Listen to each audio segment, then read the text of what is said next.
Well, it's a pretty big problem I've found. It took me ages to find my current job, and before that I was pretty much needed youth allowance, otherwise I wouldn't have been able to sustain myself financially. It's been very difficult ever since getting out of uni. I've finished about 2 years ago and I've only just found a job now. So I think that it's pretty hard to find a job these days.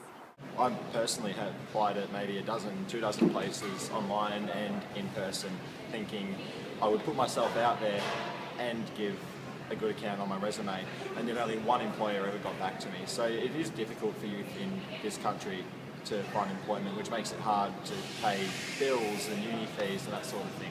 I found it quite hard because I didn't have a lot of experience. I focused a lot in year 12, so I found it hard to balance education and work. So I think that there should be more opportunities for youth that don't require as much experience, because by working we gain experience, so it's a bit of a cycle.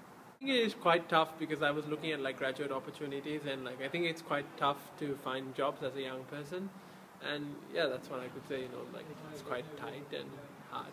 Prior to my having had my current job, which I've had for about 3.5 years, I could not for the life of me find a job, and off my own accord basically had to get the job that I have now through family, which sort of goes to show how hard it is to find a job.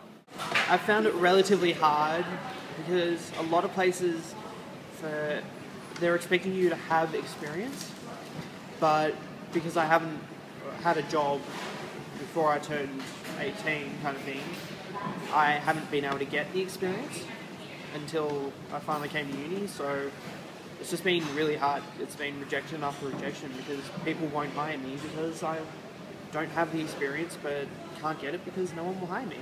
I don't find that there's good resources out there for young people, so I think that that's contributing to youth unemployment, I feel. Yeah, I really do think it's a government thing as well. There just isn't resources out there to help people, or they know where to find them, and I think that's also the problem in terms of jobs as well.